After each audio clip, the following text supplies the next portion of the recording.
Hi, welcome back to the update on the Abscott Lane development, the development for 173 houses on the footprint of the two large raised reservoirs.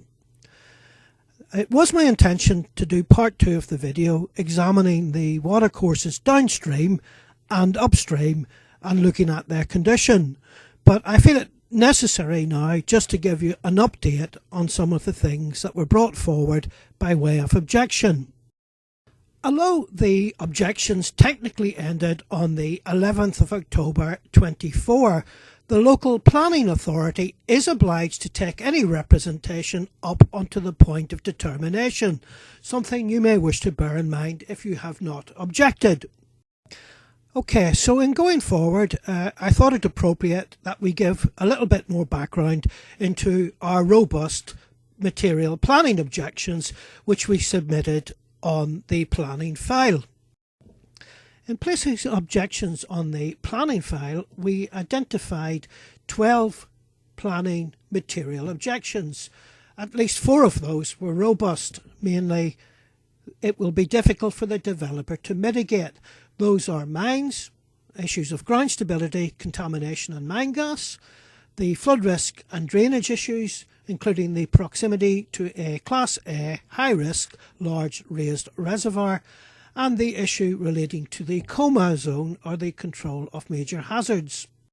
In the matter of independent statutory consultees, I commend the Coal Authority for making objection on substantive grounds, primarily on the issue of ground stability. That representation is available on the planning file and is to be commended. Despite being so close to 2 high-risk bodies of water, the large raised reservoirs, this site seems to be falling through the wayside, as the Environment Agency were not consulted because it does not fall within 20 metres of a national river and is designated as a Flood Zone 1 site. Notwithstanding, the National Policy Planning Framework, or NPPF, requires due regard to be given to all cumulative sources of flooding. Despite this being a development site being brought forward outside the sequential test, the developer is still obliged to do a site-specific flood risk assessment, which must be rigorous. In regard to all sources of cumulative flooding, we are going to undertake a critique of the Environment Agency's LIDAR modelling maps, which are modelled on the basis of a known contour and data sets applied to the model. Here we can see a screenshot of the Environment Agency's predictive modelling maps for reservoirs, to which there are variables to select for velocity, extent and depth of predictive flooding. It must be remembered that these maps are created by models, not the actual return of any objective data. You may recall from part 1 we did a demonstration on hydrostatic pressure and established the capacity of the reservoir, because these are factors which determine the velocity, extent and depth of water escaping in regard to the models that are run from the EA's predictive maps. In case anyone is struggling with terminology, I've taken the liberty to include a slide on LIDAR, which stands for Light Detection and Ranging, or put fairly simply, it's a flyover from an airplane which measures the contour levels on the land so that models can be run from a computer. In effect, LIDAR is like an electronic laser tape measure. It measures the contour level of the land. The LIDAR maps will find it difficult to distinguish between artificial or made ground from the natural AOD contour. The site 2402887 at Abscott Lane has been extensively worked from mining, agriculture and possibly mitigation during the 96 mine gas fires, which may be found on the planning file on building control under reference 9600160 DANG. dangerous. The previous map with the red hatchings reflects the artificial ground up round both reservoirs and adopts the British Geological Society's definition of artificial land.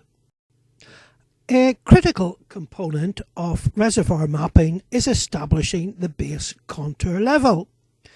Here is a more obvious example at Harold Park, which shows the height of the reservoir embankment on the east side, which is the face looking over the football pitch, and also if we drop down onto Park Road, the additional level which is incurred as a result of the artificial levelling to the east of the dam.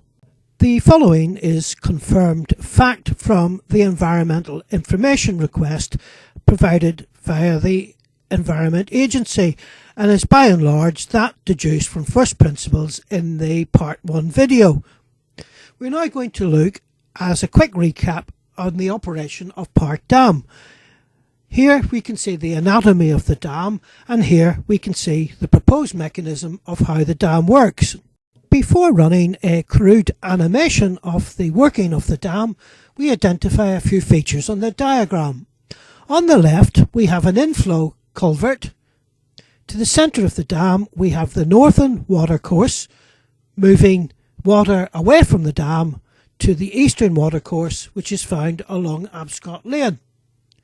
To the right we have a minimum water level, a Norman water level, which is associated with the natural catchment basin, and the maximum water level in relation to the spillway.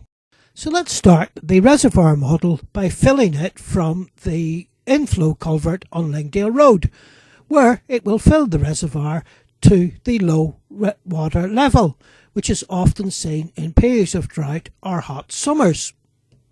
Park Dam is an irregular shaped catchment bowl, shallower at its northern end, and is normally maintained at its natural normal water level. When the inflow reaches the normal water level of the dam, a state of equilibria is reached, where the water will be pushed onwards through the northern channel, reaching the eastern proximity. Water in the northern channel is slow and sluggish until it reaches the eastern watercourse, where due to the hydrological contour, the water takes on a faster flow as it drops downward into Park Bottom.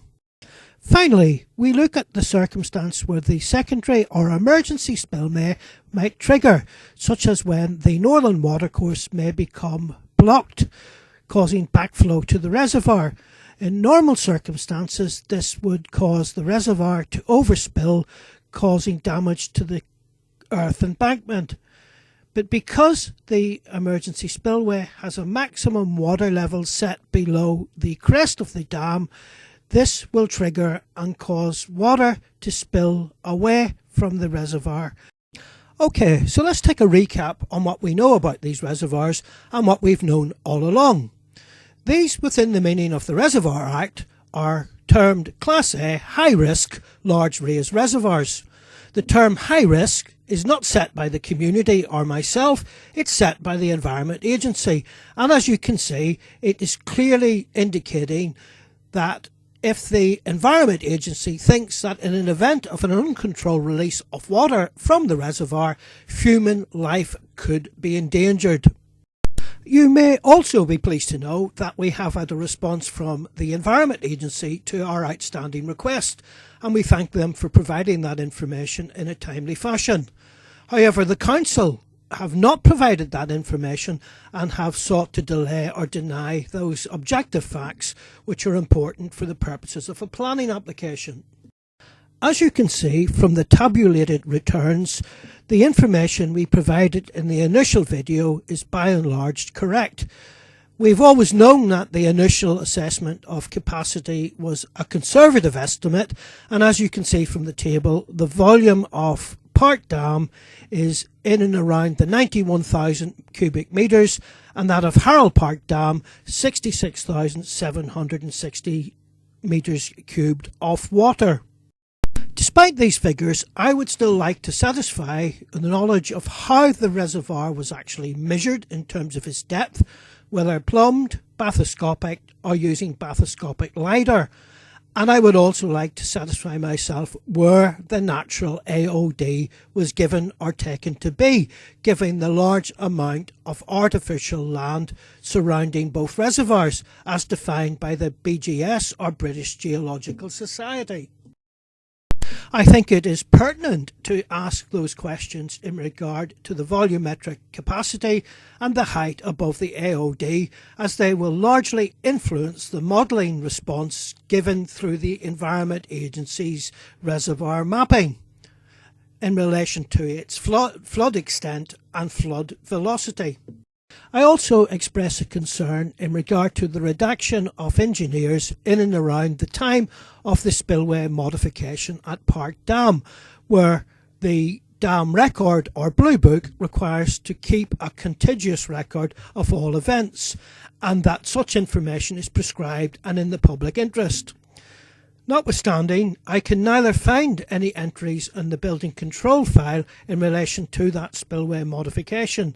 Therefore, I think it is in the public interest to recover such fact. Okay, so you will be pleased to know that I am not going to witter on about what a panel engineer is or what the requirements are under the Reservoir Act. For the purpose of this update, I will inform you that I have submitted a 65-page report to the Environment Agency, to which I will defer to their response, and I'll keep you informed of that in due course. Just a quick preview into the up-and-coming third and fourth videos memorialising material planning concerns. In part 3, we will examine the watercourses around Park Dam, both upstream and downstream, and looking at the Victorian courses fitness for purpose. In part 4 of this series, we have devoted a full video on Harold Park Dam, where we will likewise look at the inflows, outflows and various watercourses associated with the dam and other features.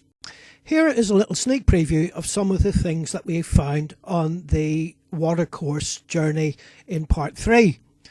We first of all learned that the council are actively discharging road sludge into the watercourse along the Delville Middle School site. We also, as follows, include a video sequence of the culvert in operation in September 2024, and then we compare that to some footage taken in and around February 2022, where you can see the culvert is wholly capacitated and close to flood. Okay, so we're at some local residents who've been very kind and told us how to look at this culvert.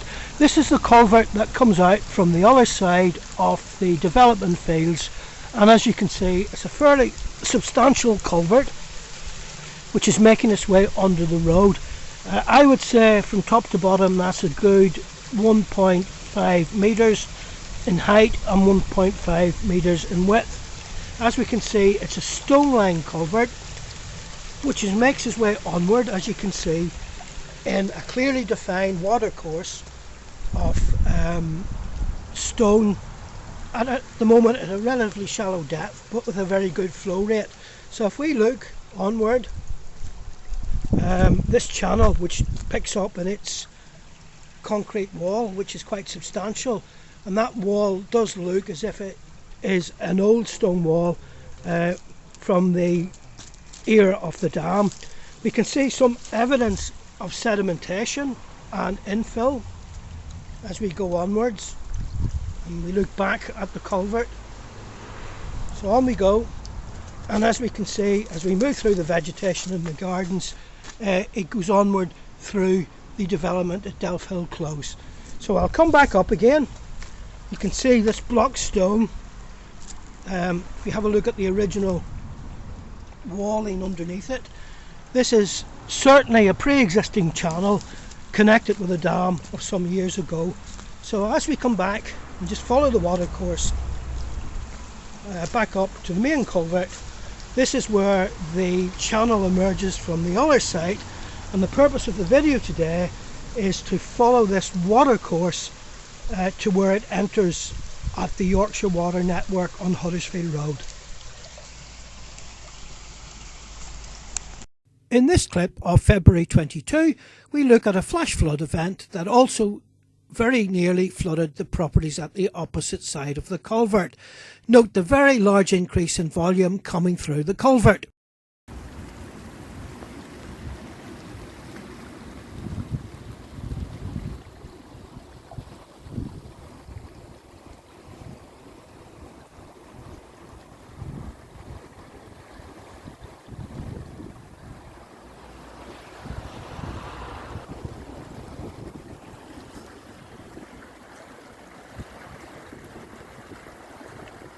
In this clip, we look at the sludge and infill further downstream towards the plantations. Okay, so we're moving onward. This whole area has flooded, as you can see.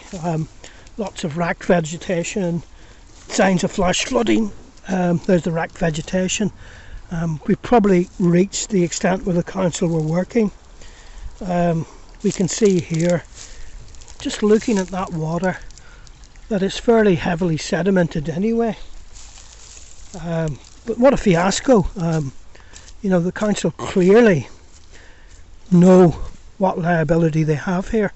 So this is the section that we couldn't see from the middle school site, and I'm not going to be able to get much further on here, but we'll progress as far as I can in the interest of the environment.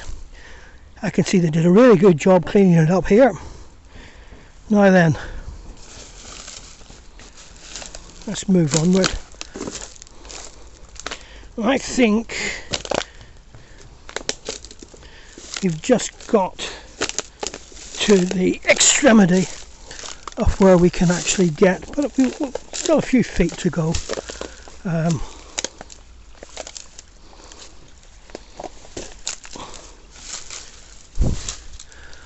So you can see actually we have basically got behind that major hedge that we couldn't see over. So there we have the channel. You can just see glimpses of the bungalows further up there where they're on stilts to maintain the houses over the water. So everything that this tells me in terms of the reservation on the Low Moor title tells me A, it belongs to the council, B, that the riparian responsibility persists throughout, and C, that there are major issues with flooding downstream as it stands at the moment, least alone before we add major discharge rates off the allegedly greenfield site. So what we're actually seeing is not a discharge from a greenfield site, we're actually seeing a discharge of greenfield water into a reservoir output, which is being packaged and not correctly explained to local people. So the council's drainage department should be scrutinised here, because, as I have said in my objection, they have a major conflict of interest and lack of separation in the maintenance of this channel. And if you're telling me that a lead flood engineer or a principal engineer in drainage does not know the state of this drainage and the state of the environment in which he works, he needs to come out of the office and do what I've done and do a site visit and follow the drainage channels onward from the dam. But somebody in the council needs a real shaking up, because as we can see in the distance, those houses have suffered very, very severe flooding, and they are some distance downstream from the dam. Likewise, the concerned residents on Abscott Lane. Residents who find themselves in the line of fire, should they consult the planning folios in the 2004 Delphill Middle School site application, will be quick to note that it was ward councillors who spent the Section 106 monies in wards or places elsewhere, not on the presenting drainage issues causing so much problems. Just a quick update on Harold Park Dam. Many people have commented that the dam has been partially drawn down or emptied. As you can see from these slides, comparing the images on both dates, you can see the change in water level. Whilst it's not known absolutely, one of two things is the likely reason for this partial drawdown. It is odd in the light of recent requests that this activity has occurred. It could potentially be that the supervising engineer is undertaking a routine supervisory inspection, which might amount to something such as taking theodolite measurements of the minimum or normal water level and looking for any change in movement on the dam walls. Or equally, it could be as a result of an intervention by the Environment Agency if it is shown that there is an outstanding MIOS. MIOS meaning minimum intervention on safety. It is not known which of these scenarios are relevant, but it would be useful to understand the basis of this action at this point of time. Some members of the public have been given to understand that there is a possible seepage or leak in the walls overlooking the eastern side of the dam, bordering the football pitch, where there is some water accumulation.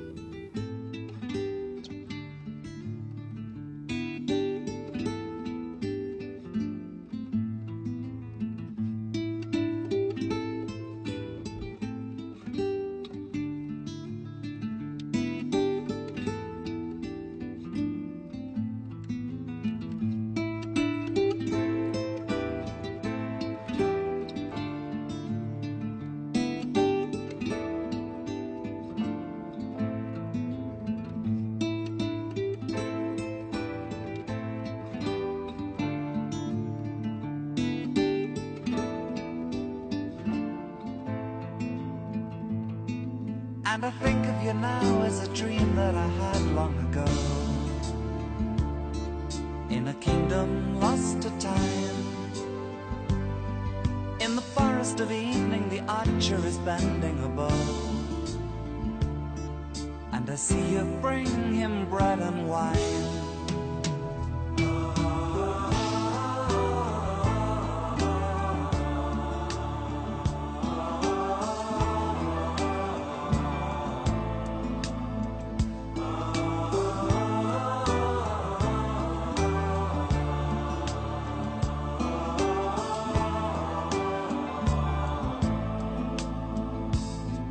Down the legions of years the invaders have taken this land and bent you to their will, and the memories fade of the ancients and all that they had, though the magic lingers round you still. Oh, who would walk the stony roads of Merlin's time and keep the watch along the borderline, and who would hear the legends passed in song and rhyme upon the shepherd